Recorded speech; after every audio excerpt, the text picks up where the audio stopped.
الرحمن الرحیم شریک حیات ایزا کلم بنت اسلم قسط نمبر 19۔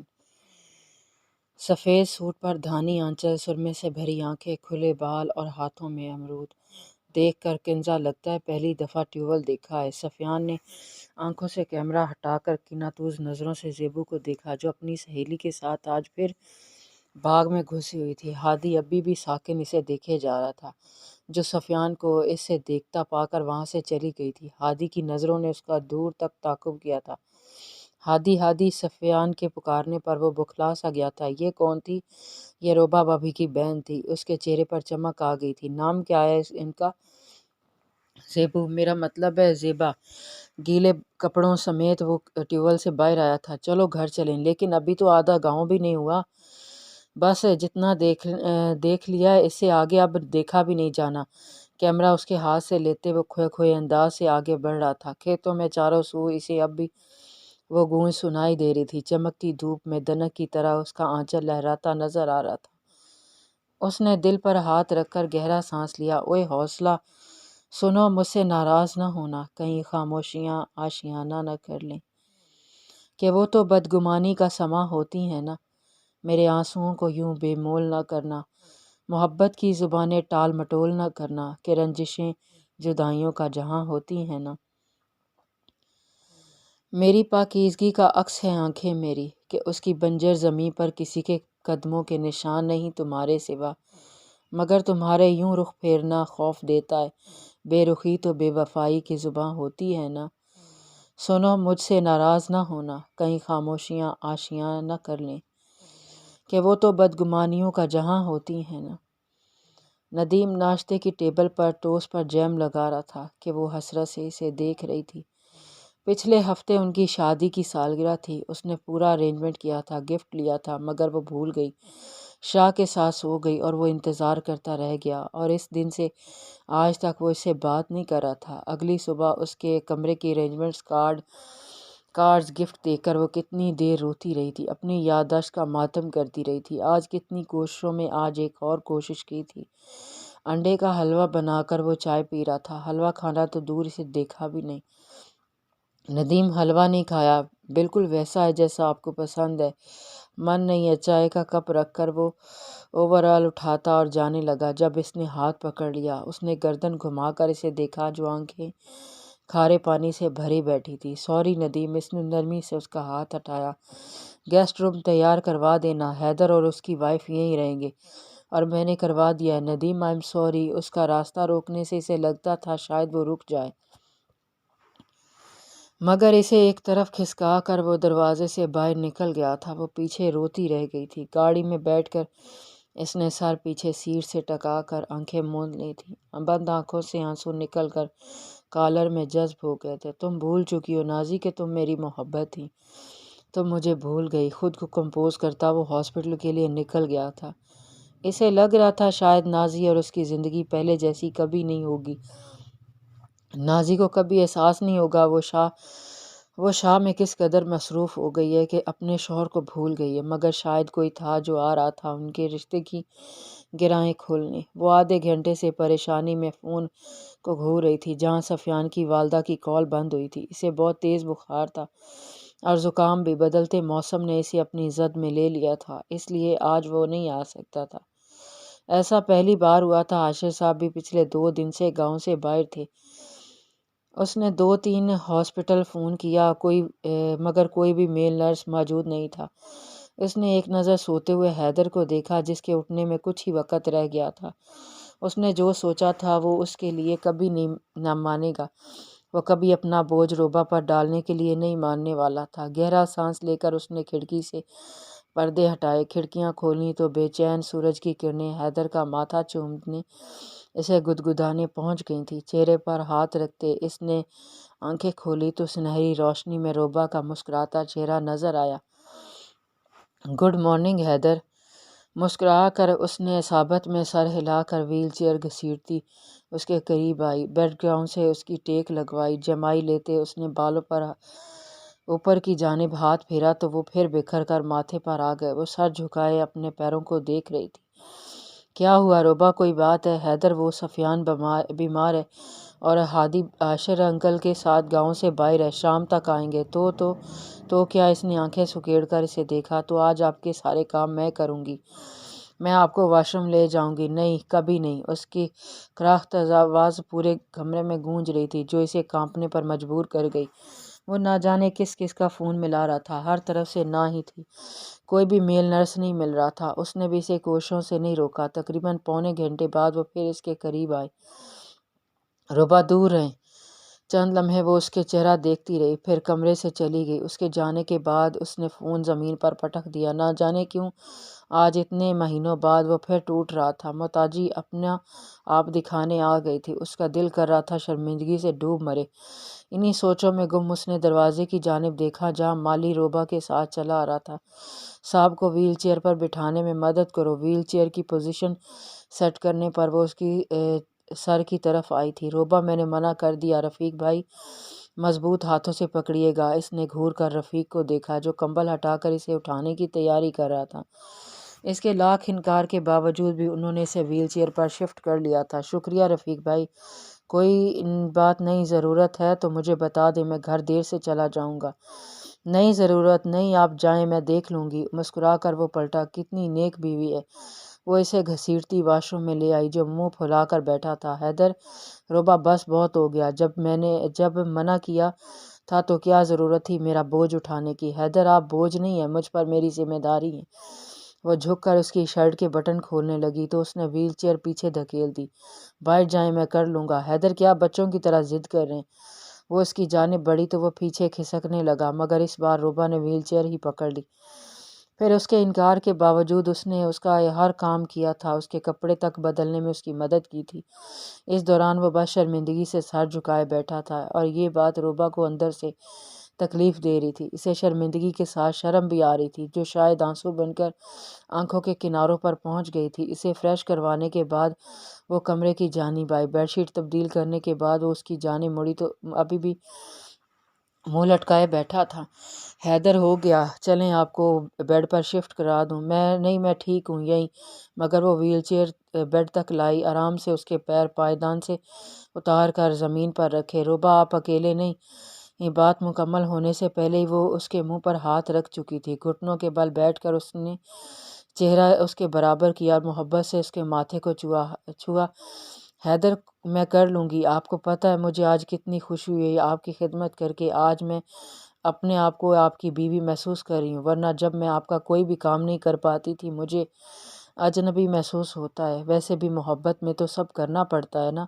مجھ سے کیسی شرم، کیسا پردہ؟ یہ سب جو میں نے کیا وہ میرا حق، میری ذمہ داری، میرا فرض تھا، تو مجھے کرنے دینا، مجھے جنت میں آپ کے ساتھ رہنا۔ اپنی بات مکمل کر کے وہ اس کے منہ سے ہاتھ ہٹائے، جو نم آنکھوں سے اسے دیکھ رہا تھا۔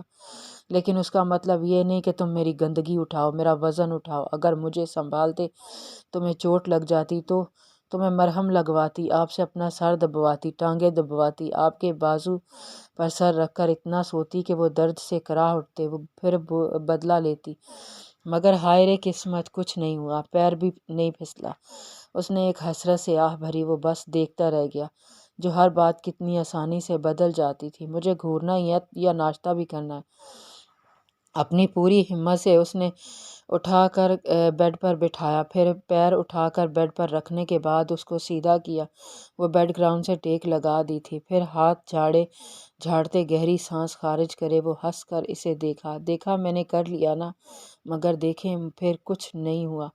اتنا بھی کوئی پہلوان نہیں ہوں میں، آپ، اور نہ ہی میں اتنی کمزور ہوں۔ آپ آرام کریں، میں ناشتہ لاتی ہوں۔ اس نے مسکراہٹیں چھوڑ کر وہ چلی تو دروازے کے پاس رک کر اسے دیکھا، جو سر جھکائے بیٹھا تھا۔ حیدر، اس نے سوالیہ نظروں سے اسے دیکھا۔ شرمائے مت، میں نے کپڑے بدلتے آپ کو بالکل نہیں دیکھا۔ حیدر کا منہ کھلا رہ گیا تھا، اس نے کشن اٹھا کر اسے مارنا چاہا۔ وہ ہستی غائب ہو گئی تھی اور پھر وہ بھی ہنس دیا تھا۔ پاگل، ہمیں تم سے پیار کتنا ہم نہیں جانتے، مگر جی نہیں سکتے تمہارے بنا۔ وہ کچن میں ناشتہ بنا رہی تھی اور ساتھ ساتھ گنگنا رہی تھی۔ سکینہ دروازے میں کھڑی اس کی خوشی دیکھ کر جل بھن رہی تھی۔ خیریت ہے؟ بڑے گیت گائے جا رہے ہیں آج کل بے شرموں کی طرح۔ روبا نے گہرا سانس لے کر دلیا باؤل میں ڈالا۔ میں نے ایک حساب لگایا، تمہارے دن میں 2-3 بار تمہارا ہو نہ جائے وہ تمہیں کھانا ہضم نہیں ہوتا، پر آج بالکل بھی موڈ خراب کرنے کا موڈ نہیں ہے۔ ٹرے اٹھا کر کچن سے باہر چلی گئی۔ وہ کمرے میں آئی تو وہ قرآن پاک کی تلاوت کر رہا تھا۔ ناشتہ ٹیبل پر رکھ کر وہ انتظار کرنے لگی۔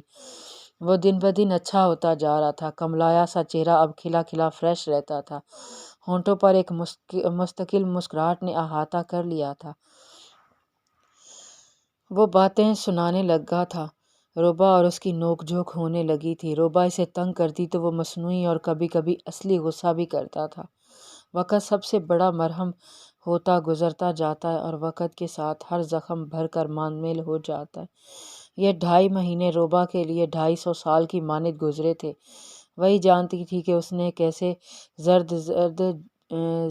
زرد جوڑ کر حیدر کا وجود دوبارہ سنجویا ہے، کیسے اس کی زندگی جینے کی کھوئی ہوئی امید کو واپس لائی ہے، کیسے وہ اسے سکینہ کی بے وفائی سے باہر لائی ہے، کیسے اس نے اس کی موت کی دعا زندگی کی دعا میں بدلی ہے۔ وہ ہاتھ اٹھا کر دعا مانگ رہا تھا اور پھر احترام سے قرآن پاک دراز میں رکھ دیا۔ کیا مانگا؟ یہی کہ میں امریکہ سے واپس اپنے پیروں پر چل کر آؤں۔ بیڈ پر کنارے پر بیٹھ کر اس نے ٹرے سامنے رکھی۔ دلیے کو دیکھ کر حیدر کے تاثرات کچھ اچھے نہیں تھے۔ روبا کے ہاتھوں سے چمچہ اس کے منہ تک پہنچتے وہ اور بگڑ گئے تھے، مگر پھر بھی اسے حلق سے اتار لیا۔ وہ اسے کھلا رہی تھی اور وہ اسے نظریں اٹھا کر دیکھ بھی نہیں رہا تھا۔ اچانک اس کی نظر روبا پر پڑی تھی۔ وہ دانتوں تلے نچلا ہونٹ دبائے اسے دیکھ رہی تھی۔ کیا ہے؟ کیا ہے؟ اس نے پھر پلٹ کر یہی جواب دیا۔ روبا کیا ہے؟ حیدر آپ کو کیا ہے؟ یہ چوری چوری ہنسی کس بات کی آ رہی ہے؟ آپ یہ نئی نویلی دلہن جیسی ادائیں کیوں دکھا رہی ہیں؟ اف میرے اللہ، آپ کتنا شرماتے ہیں۔ میں لڑکی ہو کر اتنے نخرے نہیں کرتی جتنے آپ لڑکے ہو کر رہے ہیں۔ ہا ہا۔ اس نے آنکھیں چھوٹی کر کے اسے دیکھا۔ آپ نا آج بہت بے باک باتیں کر رہی ہیں۔ چمچہ نیچے کر کے اس نے مصنوعی غصے سے کہا، جس پر وہ آنکھیں پٹ پٹا کر معصومیت سے دیکھنے لگی۔ آپ نے مجھے بے شرم کہا؟ جی ہاں جی۔ اچھا جی، چلیں کوئی بات نہیں، کہہ لیں، حق ہے آپ کا، کیونکہ آپ مجھے اپنا آپ بیوی کم اور شوہر زیادہ لگتا ہے۔ ہا ہا۔ ایک اور شوشہ چھوڑنے پر وہ ہنسنے لگی۔ حیدر نے مسکرا کر اسے سر جھٹکا۔ جب دروازے سے آتی سکینہ پر نظر پڑی، ایک نظر ہنستی روبا کو دیکھا اور پھر اپنا چہرہ تن کر کے سپٹ ہو گیا تھا۔ وہ اندر آتی اس سے پہلے ہی حیدر نے اسے ہاتھ کے اشارے سے واپس جانے کا کہہ دیا تھا۔ وہ کچھ کہنا چاہتی تھی مگر اس کی جلا دینے والی نظر اسے ڈرا گئی تھی۔ اس لیے وہ چلی۔ خود کو کمپوز کرتی ہوئی اس نے مسکرا کر روبا کو دیکھا اور بازو سے کھینچ کر اپنے قریب کر لیا۔ کھلے بال حیدر کے سینے سے ٹکرا گئے تھے۔ ایک دوسرے کے چہرے پر پڑتی گرم سانسیں ایک دم میں گہری ہو گئی تھیں۔ نظر لگ جائے گی میری، اس کے بال کان کے پیچھے اڑوس کر نرمی سے کہا تو وہ مسکرا کر دور ہوئی۔ میرے علاوہ کسی اور کے سامنے مت ہنسیے گا، ایسے نظر لگ جائے گی۔ اس نے مسکرا کر اصابت میں سر ہلایا، مگر اس کی قربت میں دل بے قابو ہو کر ابھی تک دھڑک رہا تھا۔ ذیشان اپنے کمرے میں چت لیٹا تھا۔ اس دن حیدر کے سامنے سب کچھ کھل جانے کے بعد وہ واپس آ گیا تھا۔ اس نے فون آن کیا تھا کہ اس کی والدہ کے میسیجز آئے ہوئے تھے۔ وہ غالباً لڑکیوں کی تصاویر تھیں جس سے وہ جان چھڑواتا پھر رہا تھا۔ بے دلی سے اس نے تصویریں دیکھنے شروع کی کہ اچانک ایک تصویر پر اس کی آنکھیں پھیل گئیں۔ یکدم بیڈ سے اترا اور نیچے کو بھاگا۔ امی امی، انہیں ڈھونڈتا وہ کچن میں آیا تو ڈری سی سے دیکھ رہی تھی۔ کیا ہوا امی؟ یہ لڑکی، اس کا رشتہ بھی آیا ہے؟ انہوں نے حیرت سے فون پر جگمگاتی سکینہ کی تصویر کو دیکھا۔ یہ اچھی لگی؟ یہ کس نے بھیجی یہ تصویر؟ شکورن، یہ ہم سے 2 گلیاں چھوڑ کر جو ارشد صاحب رہتے ہیں نا، ان کی بھانجی ہے، پیاری ہے نا؟ وہ پرسوچ انداز میں اس نے ہاں میں سر ہلایا۔ تو ٹھیک ہے، میں شکورن سے کہتی ہوں، بات شروع کر دیں۔ اس نے کوفت سے فون جیب میں رکھا، ٹھوڈی کھجاتا باہر آ گیا۔ تو اس کے لیے رشتہ ڈھونڈا جا رہا ہے۔ موقع اچھا ہے حیدر کے ساتھ کیے گئے سلوک کا بدلہ لینے کا، اس کی زبان کو لگام لگانے کا۔ آپ بائی نا اونٹنی پہاڑ کے نیچے۔ امی یہ پسند ہے مجھے، شکورن سے کہیں بھیجیں اسے میری تصویر۔ وہ کچی نیند میں تھا جب اسے حرکت محسوس ہوئی۔ اس نے آنکھیں کھول کر دیکھا، وہ شرمندگی سے اسے دیکھ رہی تھی۔ سوری، آپ اٹھ گئے؟ وہ میں آپ کی گردن ٹھیک کر رہی تھی۔ تھک جاتی نا؟ اس نے ایک نظر کھڑکی سے باہر چمکتے سورج کو دیکھا۔ اس وقت تقریباً سب سو چکے ہوتے ہیں۔ آپ سوئی نہیں؟ آج سفیان نہیں ہے نا، تو اس لیے آپ کو کسی چیز کی ضرورت ہوئی تو؟ اس نے نرمی سے اس کا ہاتھ تھاما۔ اتنی فکر مت کریں، میری تھک جائیں گی۔ بیڈ پر اس کے ساتھ بیٹھ کر اس کے ماتھے سے بال ہٹائے۔ میں نہیں تھکتی، اور آپ کا کام کرتے تو بالکل بھی نہیں۔ مجھے تو خوشی ہوتی ہے۔ آپ نے پیکنگ کر لی؟ اس نے اچانک سوال پر اس نے حیرت سے اسے دیکھا۔ کیسی پیکنگ؟ منڈے کو ہم امریکہ جا رہے ہیں نا۔ یہ دوسری حیرت کی بات تھی۔ اس کے لیے میں جا رہی ہوں آپ کے ساتھ؟ مجھے تو بتایا نہیں کسی نے، کیونکہ ہم آپ کو سرپرائز دینا چاہتے تھے۔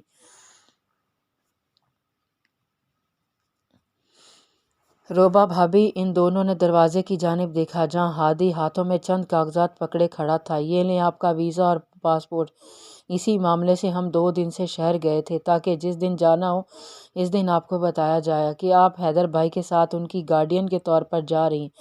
مگر حیدر بھائی نے سارا سرپرائز تباہ کر دیا، حالانکہ فیصلہ بھی ان کا تھا۔ روبا حیرت سے پاسپورٹ اور ویزے کو دیکھ رہی تھی۔ لیکن مجھے لگا حاشر انکل کو جانا چاہیے تھا۔ نہیں، یہ آپ کا حق ہے بیٹا۔ حیدر کو اس مقام تک لانے والی آپ ہیں، اور آگے بھی آپ ساتھ رہیں گی تو وہ ٹھیک رہے گا، ورنہ وہاں آدھا یہ آپ کی اداسی میں بیمار رہے گا۔ حاشر صاحب بھی تھک کر صوفے پر گر سے گئے تھے۔ ہادی حیدر کو بٹھا رہا تھا۔ روبا کی نم آنکھیں حیدر کو دیکھ رہی تھی۔ میں نے کہا تھا نا کہ ہمارے بیچ کوئی نہیں آ سکتا ہے۔ کتنی دیر وہ ایسے ایک دوسرے کو دیکھتے رہے۔ ہادی کبھی حیدر کو دیکھتا، کبھی روبا کو، اور پھر پیٹ پر ہاتھ رکھا۔ اگر آپ کا سین ہو گیا ہو تو کچھ کھانے کو مل سکتا ہے؟ وہ بکھلا کر شرمندہ سی ہو گئی۔ میں کچھ کھانے کو لاتی ہوں آپ دونوں کے لیے۔ سامان وہیں پر رکھ کر وہ باہر چلی گئی۔ سفیان نظر نہیں آ رہا، کہاں گیا ہے؟ حاشر انکل نے ادھر ادھر دیکھ کر پوچھا۔ سفیان بیمار ہے، نہیں آیا؟ تو پھر آج وہ سنجیدگی سے سر جھکا گیا۔ روبا نے اس نے کر لیا مینج، پتہ نہیں کیسے، پر ہاں اس نے کر لیا ہے۔ اس نے مسکرا کر جواب دیا تو وہ بھی مطمئن سے ہو گئے۔ کھانے کے بعد کافی دیر وہ سب وہیں باتیں کرتے رہے۔ پھر ہادی حویلی سے باہر آ گیا۔ کچھ سوچ کر اس نے وہی راہ اختیار کر لی جو اس کی زمینوں کی طرف جاتی تھی۔ شاید آج بھی وہ وہیں ہو۔ بالوں میں ہاتھ پھیرتا باغوں کی جانب آ گیا۔ نظریں متلاشی تھی چاروں سو، درختوں پر، کنویں کی منڈیر پر، ٹیوب ویل کے گرد، مگر وہ وہاں نہیں تھی۔ افسوس سے واپس جانے کے لیے مڑا۔ جیسے ہی وہ باغ سے کچھ دوری آبادی کی جانب آیا تو اسے سکول سے آتی دکھائی دی۔ راستے میں بھی کتابیں کھولے رٹے مار رہی تھی۔ قدم موڑتے وہ اس کے پیچھے ہو لیا۔ پھر یوں ہوا کہ راستے یکجان نہ رہے۔ اس سے آگے وہ شعر بھول گئی تھی۔ یکجان نہ رہے کیا تھا یار؟ وہ بھی انا پرست تھے، ہم بھی انا پرست ہیں۔ عقب سے آنے والی آواز پر وہ مڑی تو اس پر گرتی گرتی سنبھلی۔ تم تو وہی ہو نا جو اس دن سفیان جی کے ساتھ تھے؟ ہادی کے ہونٹوں کو ایک دلکش مسکراہٹ چھو گئی تھی۔ جی میں وہی ہوں۔ دیکھو، اگر تم مجھ سے اس بات کا بدلہ لینے آئے ہو کہ میں تم پر ہنسی تھی تو اس کے لیے پہلے سے سوری۔ ہاں، یہ کہہ کر اس نے بھاگنے کی مگر وہ آگے آ گیا۔ ارے نہیں، میں آپ کو سے بدلہ لینے نہیں آیا، میں تو آپ سے ریکویسٹ کرنے آیا تھا۔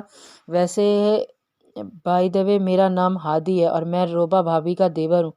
اس کے ہاتھ سے کتاب نیچے گر گئی تھی۔ ہادی نے ایک نظر اس کی اڑی رنگت کو دیکھا تھا، پھر نیچے جھک کر کتاب اٹھائی۔ روبا آپ ہی سے شکایت تو نہیں کی نا؟ انہیں بتایا تو نہیں میں باغ میں تھی؟ ہادی پہلے تو اسے دیکھتا رہا، پھر خود سوچ کر مسکرا دیا۔ ابھی تک تو نہیں بتایا، مگر اگر آپ مجھ سے دوستی سے انکار کریں گی تو میں انہیں بتا دوں گا۔ زیبا نے حیرت سے اس کے بڑے ہاتھوں کو دیکھا تھا، پھر اس کی خوبصورت چہرے کو دیکھا جو مسکرا رہا تھا۔ سفیان جی کو اچھا نہیں لگے گا؟ سفیان جی؟ میرا مطلب سفیان کو اچھا کیوں نہیں لگے گا؟ وہ اس لیے کہ میرا اور ان کا۔ پھر کچھ سوچ کر چپ ہو گئی، پھر ہاتھ ملا لیا۔ ٹھیک ہے دوست، مگر پلیز روبا بھابھی اور سفیان جی کو پتہ نہ چلے۔ اس نے مسکرا کر ثابت میں سر ہلایا۔ پر میری ایک شرط ہے، آپ میرے ساتھ اسی باغ میں چلیں گی۔ کیوں؟ ایسے کیسے چل دوں؟ مجھے نہیں جانا، تم روبا بھابھی کو بتا ہی دینا۔ اپنی کتاب اس سے چھین کر وہ آگے بڑھی۔ وہ تو ویسے ہی کہہ رہا تھا، اسے کیا پتہ تھا اسے اتنا برا لگے گا۔ اس نے ماتھا پیٹنا، یہ مشرقی لڑکیاں یہ جھجکتی ہیں۔ اس نے بھاگ کر اس کا راستہ روکا۔ آئی ایم سوری، اگر آپ کو برا لگا ہو تو پلیز ناراض نہ ہوں۔ میں روبا بھابھی کو کچھ نہیں بتاؤں گا، اور سفیان کو بھی نہیں۔ دوستی مت توڑنا۔ زیبا نے مسکرا کر اسے دیکھا۔ پھر ٹھیک ہے، میں چلتی ہوں، کل ملتے ہیں۔ اسے ہجر کی سولی پر لٹکا کر وہ خود چلی گئی تھی۔ یہ کیا ہو رہا ہے میرے ساتھ؟ اس کی معصومیت مجھے شیب مات دے رہی ہے۔ رات کے 9 بج رہے تھے جب وہ کمرے میں آئی۔ سفیان کی اس سے بات ہوئی تھی، وہ اب ٹھیک تھا۔ اس نے روبا کو سمجھایا تھا کہ حیدر کے سونے سے پہلے کیا ضروریات ہیں جنہیں وہ پورا کر چکی تھی، اور ابھی بھی وہ اس کے پیروں کی مالش کر رہی تھی۔ وہ ہمیشہ کی طرح سر جھکائے گہری سوچ میں مبتلا تھا۔ روبا نے ہمیشہ کی طرح سوئی اس کی پیروں میں مالش جاری ماری، جہاں پر وہ کتنی ہی دیر اسے کچھ بھی محسوس نہ ہوا۔ اس کا دل ڈوب گیا تھا، اتنی محنت، کوئی رسپانس نہیں آ رہا تھا۔ سینس اور ٹچ تو بحال ہونی چاہیے تھی نا۔ سوئی مارتے مارتے وہ انگوٹھے تک پہنچی۔ بے دلی سے اس نے سوئی چبھوئی تو حیدر کے منہ سے سسکی نکلی۔ اس نے حیرت سے اسے دیکھا۔ کیا ہوا؟ ایسا لگا جیسے انگوٹھے میں کچھ چھپا ہو۔ وہ حیرت سے دیکھتی رہ گئی۔ سچ میں حیدر، آپ سچ کہہ رہے ہیں؟ آپ کو درد محسوس ہوا؟ اس نے حیرت سے اصابت میں سر ہلایا۔ وہ خوشی سے اچھل پڑی۔ یعنی آپ کی حصیں بیدار ہونے لگی ہیں؟ میں حاشر انکل کو بتاؤں گی۔ وہ باہر کی جانب بھاگی، پھر رک گئی۔ وہ تو سو گئے ہوں گے حیدر کو اس کی خوشی دیکھ کر اور بھی زیادہ خوشی ہو رہی تھی۔ اس نے اصابت میں سر ہلایا۔ سفیان کو بتاؤں؟ فون نکال کر نمبر ملایا۔ وہ تو بیمار ہے، وہ بھی سو گیا ہوگا۔ کسے بتاؤں؟ کیسے؟ ندیم بھائی وہ تو جاگ رہے ہوں گے، ہاسپٹل میں ہوں گے، وہاں تو دن ہی ہے۔ نمبر ملاتی وہ کھڑکی کی جانب آئی۔ پیچھے حیدر کے ہونٹ سکڑ سے گئے تھے۔ اس نے افسوس سے اپنے پیر کے انگوٹھے کو دیکھا جو بالکل سن پڑا تھا۔ اسے کچھ بھی محسوس نہیں ہو رہا تھا۔ وہ تو بس اس کی محنت کو رائیگاں جانے سے نہیں دیکھ سکتا تھا، اسے اداس ہوتے نہیں دیکھ سکتا تھا، اس لیے جھوٹ بولا تھا۔ اس کی کھنکتی آواز نے اسے خیالوں سے باہر کھینچا تھا۔ ندیم بھائی کہہ رہے تھے یہ تو اچھی بات ہے، یعنی آپ کے ٹھیک ہونے کے چانسز دن بدن بڑھتے جا رہے ہیں۔ وہ بھی انتظار کر رہے ہیں آپ کا۔